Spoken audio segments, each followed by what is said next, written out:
You are never alone. You are never alone. Just reach into your heart and Allah is always there. You are never alone. You are never alone. Through sorrow and through grief, through happiness and peace, you are never alone. Assalamu alaikum rahmatullahi wa barakatuh, and welcome to another edition of Family Issues.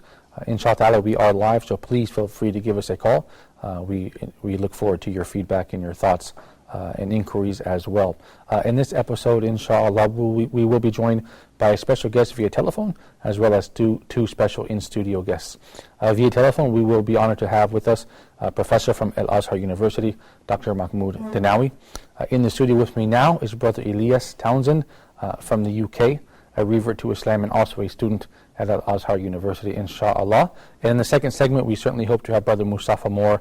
You have seen him recently on our Eid program, and also inshallah he will be performing or hosting a children's program in the near future for all of you parents out there, and children of course. In this episode, we hope to discuss and shed light on closing the gap. That's right, the generation gap between our teachers, parents, and even our scholars with our youth. Of course, the youth are the future. So this is without doubt a very important topic concerning building bridges between the generations, inshallah. Well, without any further ado, let me introduce my guest and welcome him. Assalamu alaikum, Brother Elias. Thank you for being with me. No problem. Thanks for having me. Brother, it's nice to have you. I certainly appreciate your time, and I certainly hope to learn from what you have to say here. I know that you have children as well. Alhamdulillah, yeah, I got 3. How many children do you have? 3. What ages are they? My oldest boy is 4, 2, and then 1. Oh, great, mashallah. So you have 3 young children. I also have 2 children. Okay, mashallah. Brother Mustafa will be joining us with the 1 child as well. At the same time, you're young. Alhamdulillah. So alhamdulillah, yeah, I'm 31. I feel young. I feel younger than that. Mashallah. So I feel like we have good perspective here, yeah. inshallah. So first of all, perhaps we can speak about how important is it. Perhaps we can speak about, is there truly a generation gap, and what does that term mean? I think when defining generation gap, me personally, I think that we're discussing cultures and the way we grow up and the way we perceive life. I think our parents and our grandparents, depending on how old they are, there's a big generation gap from what I can see, from what I experienced in London. I mean, I was a teacher in a madrasa in London, and so obviously I have a lot of experiences, and one of the main issues between parents and children is definitely a generation gap. I mean, maybe a lot of the parents, they migrated to UK from back home, wherever home may be, yeah. And they have a specific way of looking at life, and they have certain values and cultures that they expect their children to have. But if the children are raised in the UK, then they're going to adapt their surroundings. As they say, we're products of our environment. Right. So I think the generation gap comes in when parents and children, they differ on how life should be lived. Yeah. Essentially. Even looking at my own personal experiences, my parents were not born in the UK, but I was. So sometimes there's a generation gap in the sense of they may have expected certain things from me, but I may have expected certain things that were different. So it can cause some problems in some families. If you don't mind me asking, where are your parents from originally? Jamaica and Cuba. Okay, wonderful. Yeah. Speaking of this cultural gap and generation gap, because I also fall into this, and I believe this is a big issue in the UK, in the Western countries particularly. My father's from Greece and my mother's Greek. So you put it well, brother. Your parents coming from another country, they have expectations on you that you can't meet because you're not from that country. However, as a child, you have the obligations and expectations from the people around you. So it's a difficult situation, to say the least, or a complicated, challenging one. Yeah, yeah. So, but this is the cultural gap. What about the generation gap? What about simply the age gap? This makes it difficult, of course, for the adult to remember and to relate to the child, right? Because it's been years since you were that age, and it's hard to relate to what the youngster is going through. Would you agree? Yeah, 100%. I mean, like I said, I was teaching in a madrasa, and internet and technology plays such a major factor. News gets around like in seconds. I mean, I was just messaging some of my family today in UK about there's a big storm in southern UK at the moment, and they didn't even know much about it. I knew more than them, and I'm in Egypt and they're funny, in the UK. Also, things like internet, and when I was a teacher, like the children would be doing things on internet, like things they shouldn't be doing, and the parents don't have a clue because they don't know, they don't understand the functions of the internet. They don't understand how it works. They don't understand what it is. They don't understand what WhatsApp is or what BlackBerry is. They don't know. So the children, they have big issues facing them, and the parents don't know because there's a generation gap there. They're a bit old, maybe, or some of them are older. Some of them, not all of them, but the ones that come from a different country maybe, and they're older, it's difficult for them and they can't relate with. This is a big problem, the issue of relating with the children. I think we discussed on the last show the issues of hitting. In UK, there's a big emphasis on you do not hit your child, whatever the case. You don't hit them at home, they're not hit at school. But sometimes the children have this issue because their parents in their day, that the teacher was like the law. My mum and dad would tell me that when they was in school, the teacher would hit you hard and hit you repeatedly if you don't behave yourself. But me growing up, I can't relate to that because sometimes the teacher would get beat up in school, depending on what school you went to. Yeah, right. Of course, yeah. No, I definitely agree with you. But regarding the technology, do you agree? I think we both agree that the youth now are facing challenges that the previous generation didn't have. Yeah, definitely. So that and also this is something difficult and challenging because the youth now look back at the previous generations and say, they're out of fashion, they're outdated, they're old, they don't understand what we're going through. So isn't it important for parents then to at least familiarize themselves to some degree with technology and social media just for the sake of parenting and to be able to relate and build bridges with their children? Yeah, 100%. That's crucial because it allows the parents to still have that role with their children. For example, myself and my youngest son, if there's anything to do with a laptop or a PC, I already know how to do it.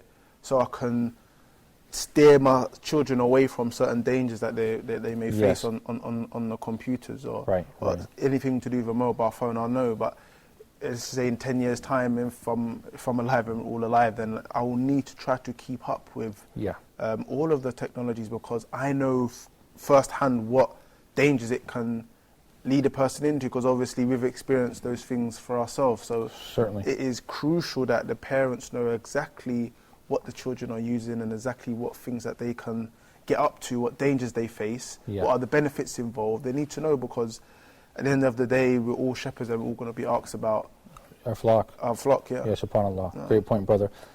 Building bridges as a parent, it seems it can be difficult at times because, as parents, we're working, we're busy, we take our kids to school, we expect the school does our job as a parent and we don't follow up, we're tired, we don't have time.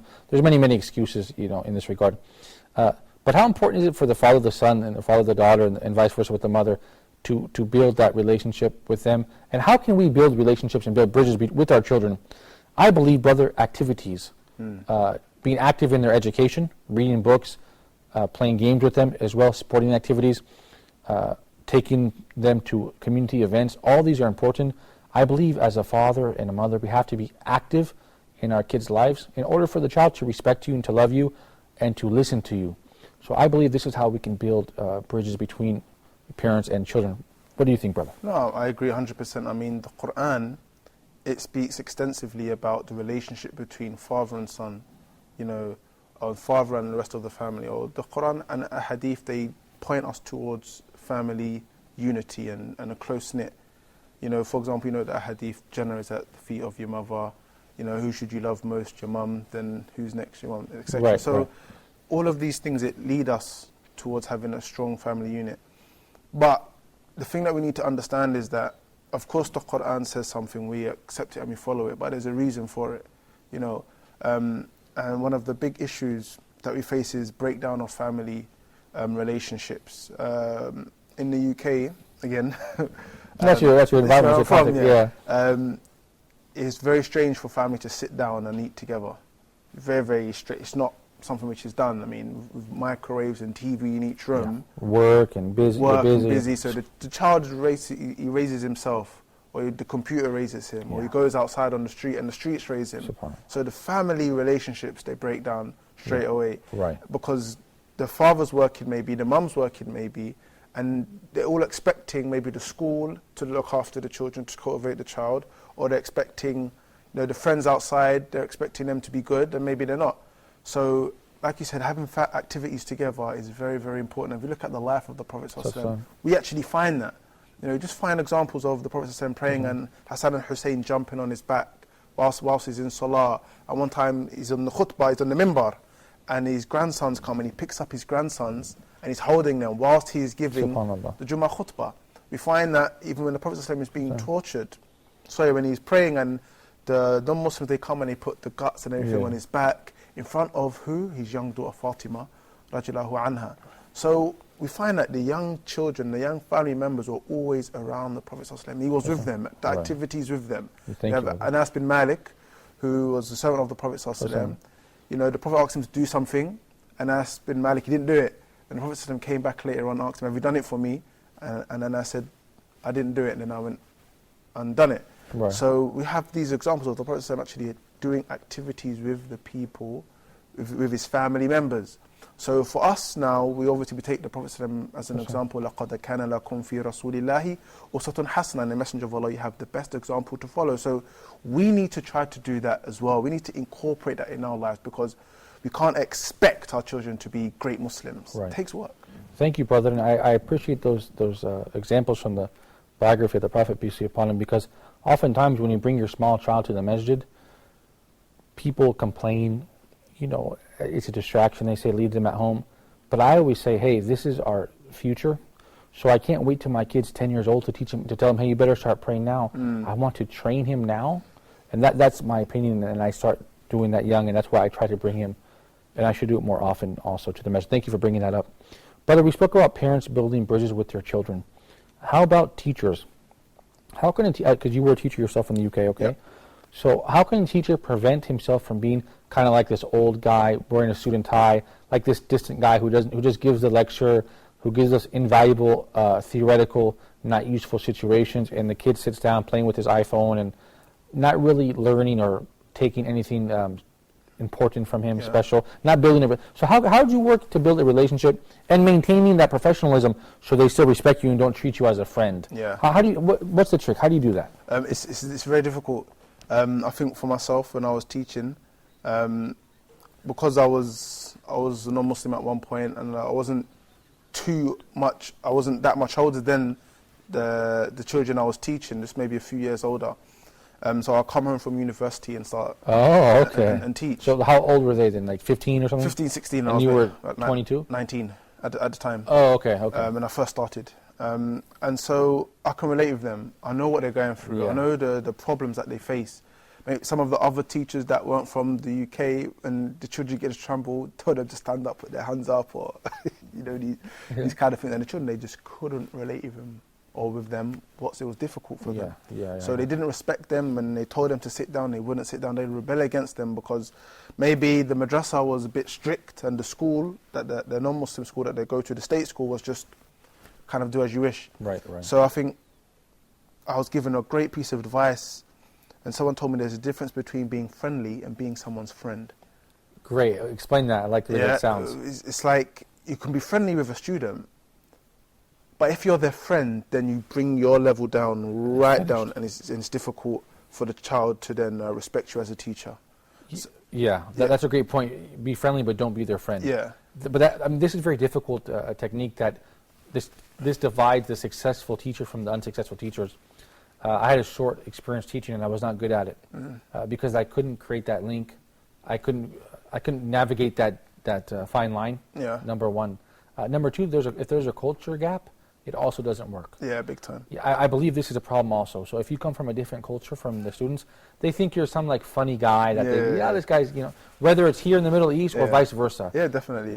When I was in secondary school, whenever you had a supply teacher and he's from a different country with a strange accent, there's 100%, you're not going to do any work. You're not going to do any work, you're going to muck around, throw paper. Right. Because he's not from the culture, he doesn't understand how things work. So subhanAllah. That's the way it is. Cultural gap is crucial. But what about the perhaps this is the most lacking connection today, especially for perhaps the youth in your country, the UK, and over there in the States, and even here perhaps in the Middle East, the lack of bridges or connection between the scholars, the shayukh or ulamat, and the youth. I think this is very, very crucial, and I don't think it's as healthy as it could be, which results in many youth going astray. Yeah. And the blame, or I don't want to say the blame, but perhaps we can say the responsibility lies on both, because kids are kids in their youth, But at the same time, I don't think the older generation of Islamic scholars and public speakers and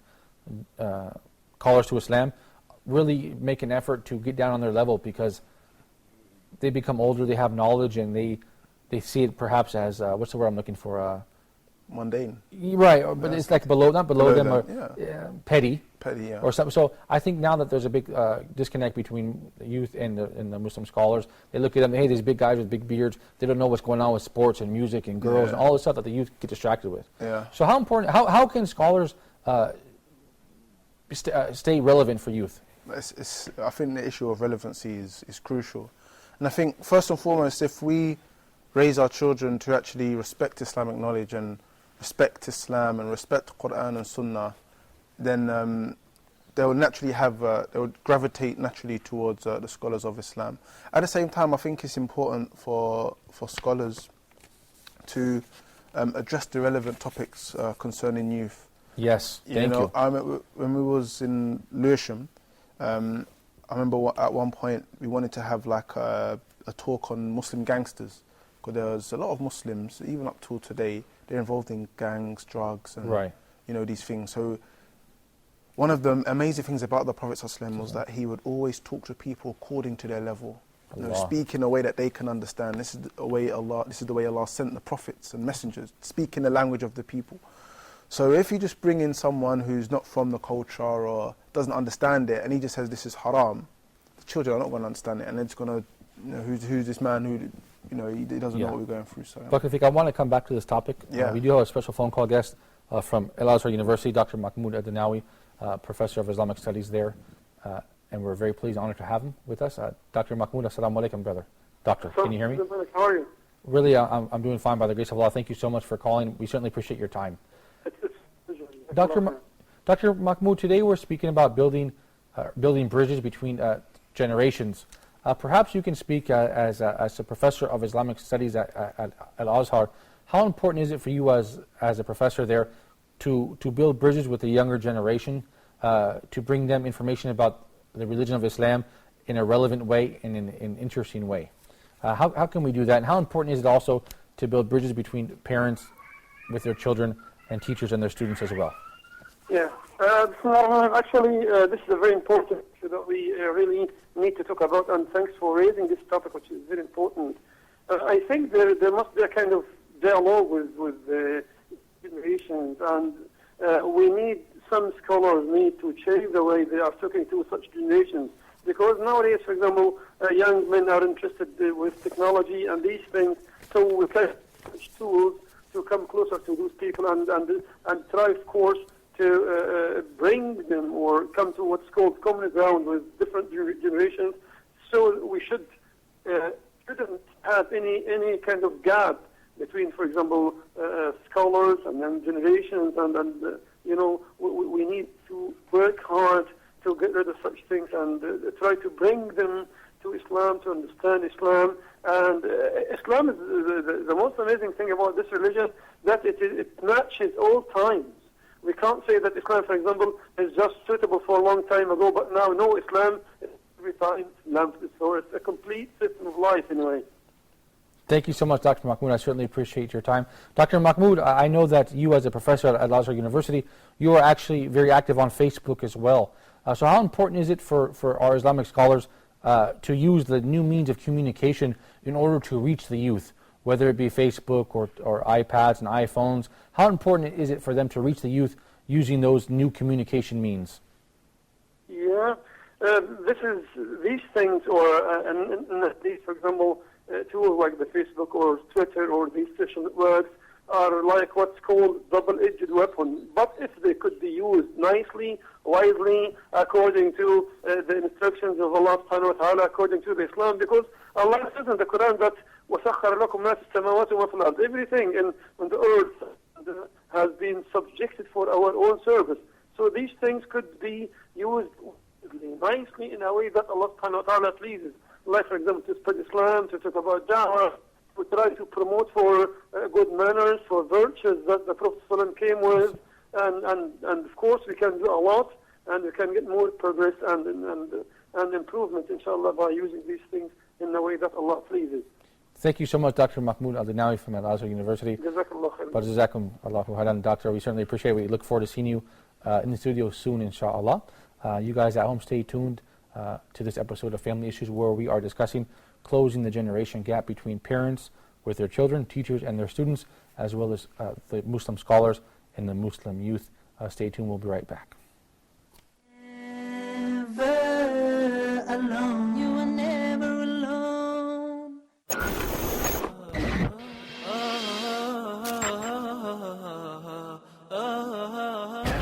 فلا وربك لا يؤمنون حتى يحكموك فيما شجر بينهم ثم لا يجدوا في أنفسهم حرجا مما قضيت ويسلموا تسليما. There are 3 levels. Sister Rayhan from Bahrain. السلام عليكم. وعليكم السلام ورحمة الله وبركاته. Fahim from Sweden. السلام عليكم. السلام عليكم Sheikh, how are you? Alhamdulillah, barakallah feek Fahim. May Allah bless you and your family. Sheikh, I have one question. Now, that is not allowed. Why isn't allowed? Because the Prophet ﷺ said, "Man ghasha falaysa minna." He who deceives or betrays does not belong to us. He is not one of us. A person who is given the sadaqah or leading the prayer does not have necessarily to be praying fard. Maybe he is praying the nafl that is after the prayer, the 2 sunnah after dhuhr or after maghrib or after isha. And the follower, the imam, will be praying with the intention of offering the fard that he has missed. Okay, barakallahu feek.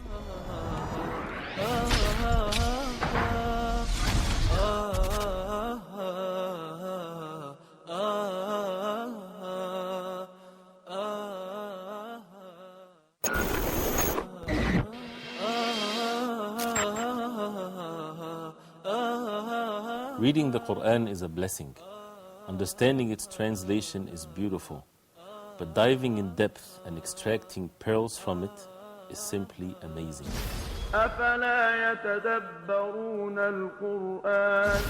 Do they not ponder upon the Quran? Every week, inshallah, we will dig deep and reflect on the verses of the Quran one by one. Quran in depth.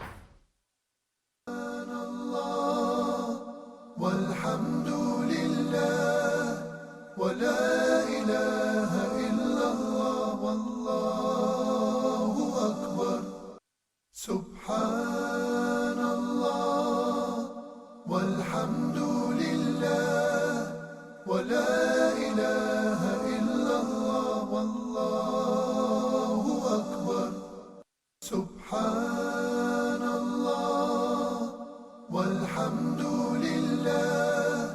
ولا إله إلا الله والله أكبر.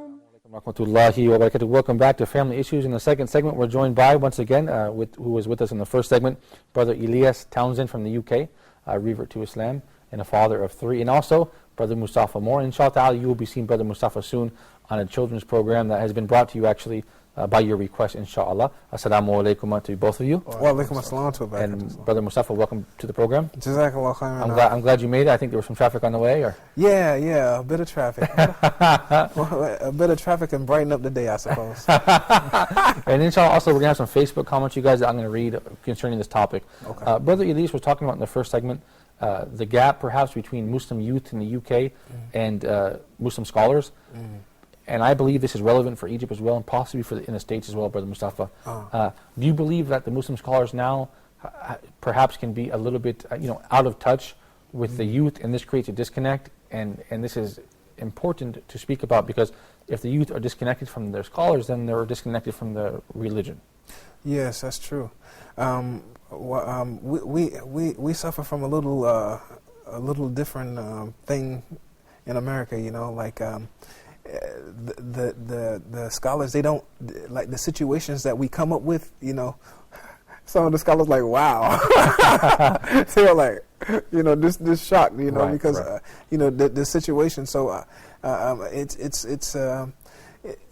the scholars don't, we in America, they just have some different situations, Yeah, and that's unique. So that can bring a gap also. Yeah, and Brother Elias, also, as you said in the UK, perhaps the local mosque will bring an imam from back home, wherever that is. So now the Muslim youth don't relate to him because he's from back home, and the imam doesn't relate to the youth because they're from different countries. Yeah. So they don't have any kind of cultural connection, understanding. So I think this is a big problem in the UK as well as in the States. I mean, can you speak about that? For example, if there's a South Asian community, or as you guys call it, Asian community, then they bring the sheikh from Pakistan or Bangladesh or India, then the youth who are born in the UK don't relate to him. Yeah. Can you speak about that a little bit? Yeah, I think one of the great things about the Prophet ﷺ was that you couldn't recognize him amongst or differentiate him from his companions. So someone would come in and say, where is Muhammad? SubhanAllah. And they wouldn't know who he is because he looks just like everyone else. He's right just with like them, everyone else. He's right with them. Yes. So if you was to take maybe a sheikh now and put him in a setting Great point. and sit him down, if Everyone someone come in, knows. that's the sheikh there. And everyone would know because he's different from everyone else. So Thank you, brother. I think it's important that we have that. You understand that the imams, they should be from the people, not necessarily someone brought from somewhere, or get someone from the people, send them away to study, then bring them back, and inshallah they can benefit because they understand the issues that are surrounding them. And by the way, thank you for saying that. Brother Mustafa, perhaps you can comment on this as well. Actually, it's gotten to the point now in the Middle East here, if you have a beard, they refer to you as sheikh. And what does that mean?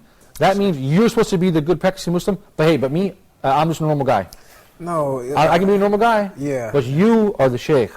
You have to be the good guy. When in fact, we're all supposed to be, inshallah ta'ala, Without trying a to be doubt. practicing. Yeah. Without a doubt. Do you agree, Brother Mustafa? Yeah, I agree.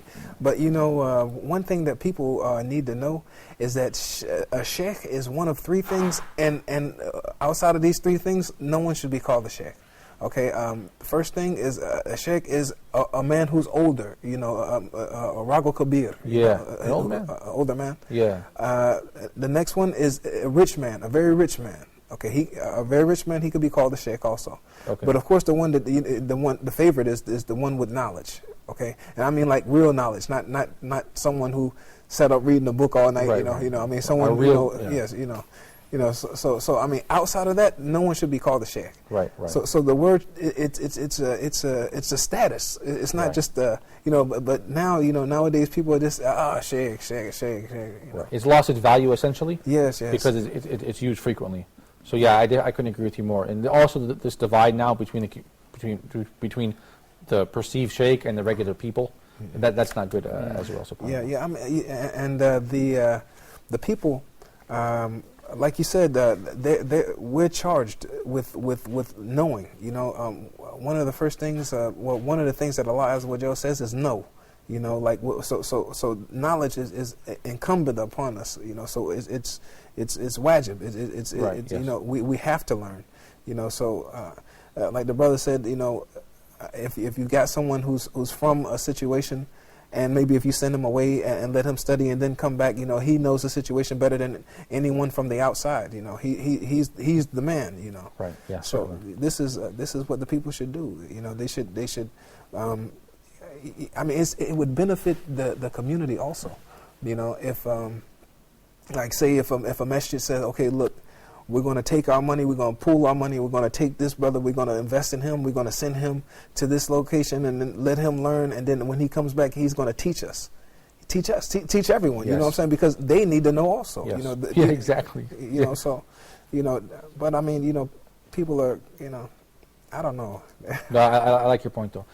But also parents, teachers, and scholars, I believe it is useful for all of them to know current events that are important for their community, as well as sporting events and other popular events happening in that culture. Why? Not because I care. I don't watch football and basketball and baseball anymore. I don't do all that stuff. I don't listen to music. But you know the youth are.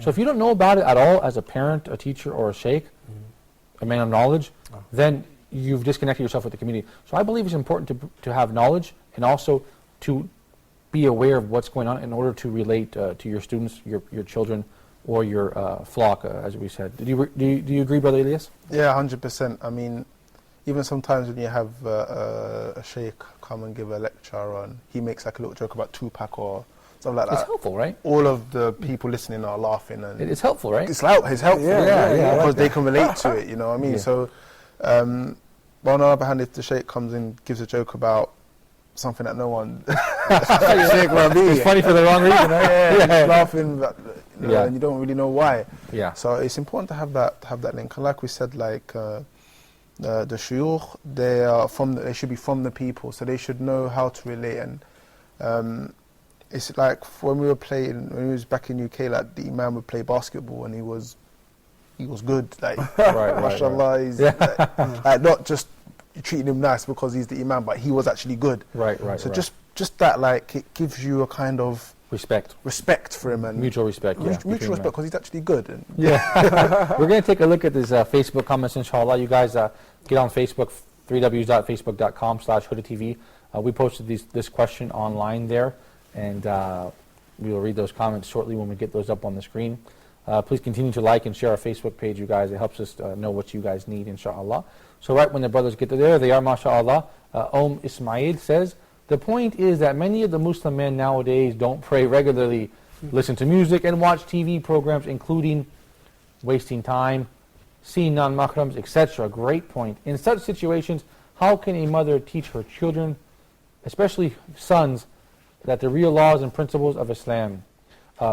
And due to all of these, if anyone gets deviated from the right path, who will be responsible on the sight of Allah subhanahu wa ta'ala? Please answer it. Great point. We will try our best, inshallah. Madia Amina, living in a Muslim country, I see Islam is not in our homes or our schools.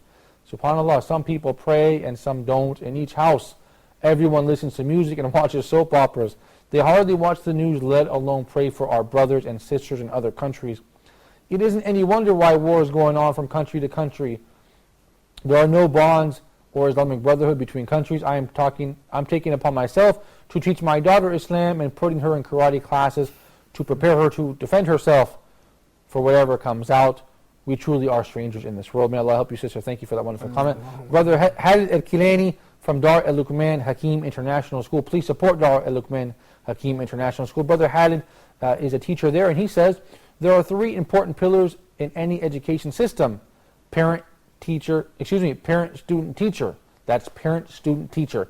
Each pillar has its own job, and each also has its own unique needs. Without any one of these pillars, an education system will not achieve its targets. Barakallah Feek, Brother Halid Al-Kilani from Dar Al-Luqman Hakim International School. Brother Abdul Qadir says, please address the issue of how to argue with parents in case of differences, how to behave with them, and also whether watching karate fights on TV is okay or not. Jazakallahu khairan and shukran. Yunus Ahmed, it is simple. The Prophet, peace be upon him, told the Muslims to show compassion to the younger ones and to show respect to the older ones. If the Muslims stick to this prophetic injunction, there will be a cordial society, inshallah. You guys, thank you so much for posting those Facebook comments, and we're going to get back to those, inshallah, and perhaps later on in the episode. But if not, continue to post those at every episode, inshallah. Some wonderful comments. What did you guys think of those? Pretty good. Great. The one about the sister talking about how we're strangers, like there's no Islam, we're in a Muslim country, and everyone's listening to music and watching soap operas, man. That it's a reality. It's a sad reality. But I mean, this is far from Islam, Yeah. And the problems that's arising in the country is because of the people being far from Islam. Right. I totally agree. Yeah, this is like the shaitan's playground. Anytime when the people don't know their religion, he can throw anything at them. So yeah, thank you. And we know that we have a definite enemy in shaitan. So this is. It's something that we need to pay attention to. Thank you, brother. That's one other point. I don't necessarily think the issue is people not knowing. Sometimes people, they know. And reject. They just don't accept, or they just don't want to follow it. Yeah. And this is due to a lot of the influences that we have on things like TV, the same TV, soap operas, and internet sites that they're on. Yeah. So I think, it's important, like you mentioned earlier on, that things like Salah, I mean, we mentioned earlier on that the Prophet ﷺ said that all of you are shepherds and you're going to be asked about your flock more, you know what I mean? So really being blessed with a child shouldn't make a person backslide in their deen. It should make someone actually want to practice a bit more, and even if they don't, then they should think, I don't want my child to do what I'm doing. Yeah, certainly. You know what I mean? And sometimes a person may feel strange, like the people around them aren't practicing. Maybe the dad's not practicing, or the mom's doing whatever she wants, or the community. But you need to understand that the Prophet ﷺ said, "Kun fi dunya ka'annaka gharib aw 'abiru sabil." To be in this world as if you are a stranger. So don't feel bad if you feel strange. It's actually something which is good. And mentioned that tuba lil ghuraba, that there's a tree in paradise specifically for the strangers. So don't feel bad if you feel strange, or if people are doing things that are alien, or you're doing things that are alien to them. Yeah. What's important is that you have this relationship with Allah subhanahu wa ta'ala. Doesn't matter what the people are what they're doing around you. Because at the end of the day, who's going to judge us? Allah. Are we going to be judged by anyone else? No. Are we going to judge anyone else? Yes. No. Are we going to be judged alone? Yes. So it's important that we focus on ourselves. Don't worry too much about what other people are doing. And when we hear about the ayat, tell the believing men and women to lower their gaze, of course we speak about preventing us from zina and these things, but also something that strikes out to me is that it prevents you from seeing things in the society that you don't want to see anyway. Yeah. It's like that's true. It's like for a sister that, let's say she's wearing hijab and niqab or or whatever, and she goes to a shopping centre and she's just seeing all these people around her that are supposedly, they may not be dressed, they may seem to be having like a fun, great time or whatever, and she may naturally want to gravitate towards that. Why is everyone having fun apart from me? Likewise for us, we may have beards or whatever, and we see people without, and they're having fun. For some stars, they're having fun. All the women or girls are flocking around her. And I want a piece of that as well. A'udhu billah, but this is what happened, because that's what I'm saying. When you're dealing with youth and speaking with them, this is some of the things that they mention. Yeah, great, brother. When we was in the madrasa and the children are asking, "Am I allowed to have a girlfriend? Am I allowed to have this? Am I allowed to have that?" You gotta ask. You gotta answer, right? Yeah, you have to answer. Yeah. But you have to answer in a way that they understand, and you need to try to direct them away from it. In a way that they can understand and they can relate to. Barakallahu feek, brother. I'm sorry to interrupt you. We actually have a phone call, but really quickly before we take the phone call, I find three types of people here in the Middle East. They know, but they reject it. They honestly don't know, or they don't want to know. Whoa. So you will tell them, and they say, "Oh, I don't know about that. So why don't you learn about it?" I don't want to learn about it because I want to stay in this way. But let's take a quick phone call, brother Muhammad Nadif from Nigeria. Assalamu alaikum, brother Muhammad. Thank you for calling. Wa alaikum assalam wa rahmatullahi wa barakatuh. Please, brother, speak to. Thank you so much. I'm doing great by the grace of Allah, brother. Please speak to us about the importance of closing the gap and between generations and building bridges between the youth and the elders, and speak a little bit about your experience growing up in Nigeria. Okay, thank you very much, Mr. Brother Knowledge. I think as human beings, we generally have a limited perception of things. We only see things according to the angle where we are standing. And it is impossible to see things comprehensively. Hence, we disagree a lot of the time. So any disagreement or conflict requires an effort to overcome it. And this includes the problem associated with the generation gap.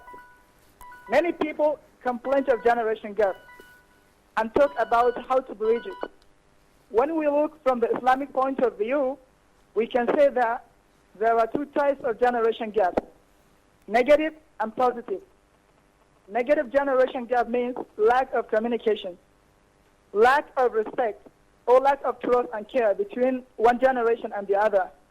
This is, of course, not acceptable in Islam.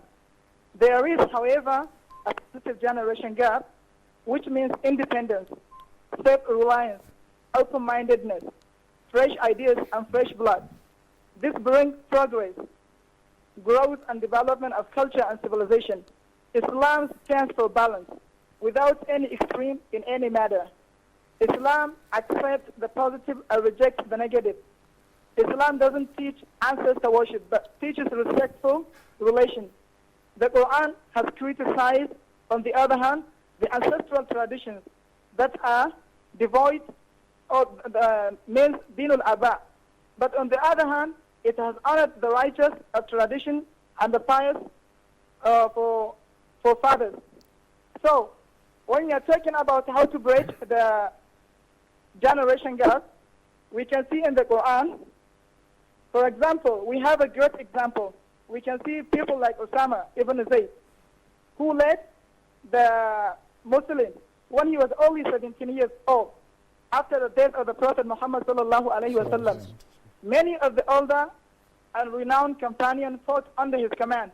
Also, Ali bin Abi Talib was loved and respected from a young and tender age. He was only 10 years old when he accepted Islam and accompanied the Prophet sallallahu alaihi wasallam everywhere. So, Barakallahu, wonderful. I couldn't agree with you more, Brother Muhammad Nadif. Thank you for sharing those stories and those and that perspective.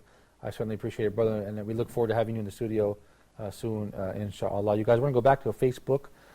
Don't forget to support us on facebook.com/HudaTV. Like and share that page, you guys. We have Amuna Hanain, who says, everything starts with parent Islamic behavior. Great point. And Islamic practices. If he or she indulges in her or his children in an Islamic way and teaches them the Sunnah and Quran, then children should be good. And even if they got outside and shaitan may kick them out of the faith to make sins as other children, the Islamic background will appear. And inshallah, great points. My good friend Abdul Mateen Yusuf, based in Dubai, we hope to bring Abdul Mateen, good brother here, a young man, inshallah ta'ala, here soon to do some programs for us. Brother Abdul Mateen is a great man. I had the chance to meet him in Dubai, a great young man. He says, it's coming down to our level and being relevant to the issues that matter to us, and sometimes Islamically complete with the conventional material that is out there. And Brother Abdul Mateen Yusuf is a young man, I believe he's in high school, and he's working on his own dawah project. You guys check out his YouTube channel, inshallah. Just punch in his name, Abdul Mateen Yusuf, inshallah. And he had a lot of stuff about being a teenage Muslim. It's really good. Islam, Abd, I think the important thing, and we got the high result learning kids' stories of the companions of the Prophet, peace be upon him, stories of the pious people are of great value. Thank you, Brother Islam. We certainly appreciate that comment as well. Inshallah, you guys. Before we took the phone call, we had spoke a little bit about one of the comments. The sister said, look, we're listening to music and we're watching soap operas. Mm-hmm. And this was the exact behavior or environment that I wanted to leave. So we do find it here in the Muslim lands. So, people are people, I suppose. So the temptations are always there and shaitan is always there. But if we are adults and we are trying to, and we consider ourselves trying to be practicing Muslims, and we recognize that soap operas and seeing unveiled women in music has a negative effect on the heart, how bad would it be for a teenage boy or girl? So how important is it to try? So this is, if we can just imagine, right? Mm-hmm. So how important is it to shield our children from that, and create a healthy environment? But at the same time, you cannot shield them from the world, right? So how can you do this? How can you find a balance? You can't totally protect them from this negativity, they're going to be exposed to it at some time. But how can you create a child or instill in him the proper values that will give him the compass to navigate through and know that it's wrong?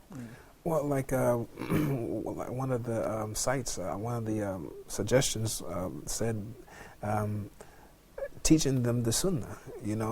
Raise your children on the Sunnah, and try to instill in them love for the Prophet ﷺ, love for the Sahaba, and show them how the Sahaba handle situations, how they handle problems. I heard about one Sahaba. I apologize, I don't know his name, but they said that every week, like the Sahaba aren't like us, weren't like us at all, but they talk little, and whenever they talk, try to talk something profound, So the brother, every week he would sit and he would remember everything that he said, so. He would go over everything that he said, so to see if he made any mistakes or to stuck for it and stuff like that. Man, that's beautiful. I mean, for us, like, to remember what we said 30 minutes ago is almost impossible. Yes, So I mean, there were different people. So if we can get the children to appreciate these people, I mean, who are the best of people, so and try to walk like that and. Leave the dunya off. I mean, like you said, we can't shield them completely from it, but if we can decrease their love for it, that's that would be key for them, in bringing in their development. Yes, Barakallahu fik. Your thoughts about how can we give them that moral compass, because they're going to go out in the world and there's bad stuff everywhere. So how can they know good from bad, right from wrong? I think conversation is very important. Telling them not necessarily this is haram, but explaining to them why it is. A lot of the time, we discussed this on the last show, sometimes we beat Islam into children. If you don't wear your hijab, I'm going to beat you. If you don't do this, I'm going to beat you. And there's no love behind it. There's no love behind it. Right. I remember I was on the bus one time and a girl came on the bus. She didn't have much dress on, and she went right at the back. And she didn't have much clothing on? Yeah, she didn't have much clothing on. And when we got off the bus, she then put on her hijab and abaya and went in her house and went home. So she's coming out the house with a abaya and that on, and as soon as she gets out, she takes it off. And then when she's going back to the house, she puts it back on. And the parents thinking, oh my God, what's she wearing hijab? And they don't know. So it's important to have that conversation with them. And if they do start falling into certain sins or what have you, I mean, the first point shouldn't be to kick them out of the house or what have you, because sometimes, we all came to Islam and we've done things that are haram, but sometimes in those things it leads us to Islam, So it's important that we have the conversations with them, and thank you. I think that's crucial. Because if you throw them out of the house, perhaps you facilitate their more sins. It makes it worse. And also, I believe it's important to, when someone is doing something wrong, as we understand it, not just to scream and yell at them, as many Muslims do now, and we even hear so-called scholars condemning people and saying this person is bad, when in fact, perhaps we can talk to them and bring them back. Give them dawah, man. Give them dawah. This is our work. This is the point. Yes, subhanAllah. You guys, we're going to take a Facebook comment, our last comment, inshallah ta'ala, if we can get that up there on the screen, which is www.facebook.com/HudaTV. First of all, do your best. This is Hajar Muhammad. First of all, do your best to raise them in a way that satisfies Allah subhanahu wa ta'ala. Then be friends. And we forgot to mention that, you guys, befriending our children. I forgot to mention that. Show them your love. Be patient as much as you can, because this age is very sensitive. And also, try to know their friends. Do something together. Playing their favorite games as well. Thank you, Sister Hajar. We certainly appreciate it. You guys, that's on our Family Issues page, facebook.com. If you go to the Huda TV page, you can find the Family Issues page there, inshallah ta'ala. Please be active with it. It's for you youth and the parents as well. Brother Elias Townsend from the UK, Brother Mustafa Moore from the United States, I appreciate your time. I look forward to seeing you guys next time, inshallah. Barakallahu you guys, thank you so much. You guys at home, thank you for watching another edition of Family Issues. We certainly appreciate your feedback and your thoughts. Thank you for watching. So until next time, I leave you in the care of Allah. Assalamu alaikum wa rahmatullahi wa barakatuh. Never alone, you are never alone. Through sorrow and through grief, through happiness and peace. You are never alone. So now, as you long for your past, prepare for your future, but knowing nothing's gonna last. You see, this life is but a road, a straight and narrow path to our final abode. So travel well, O Muslim, and paradise will be your home. And always remember that you are never alone.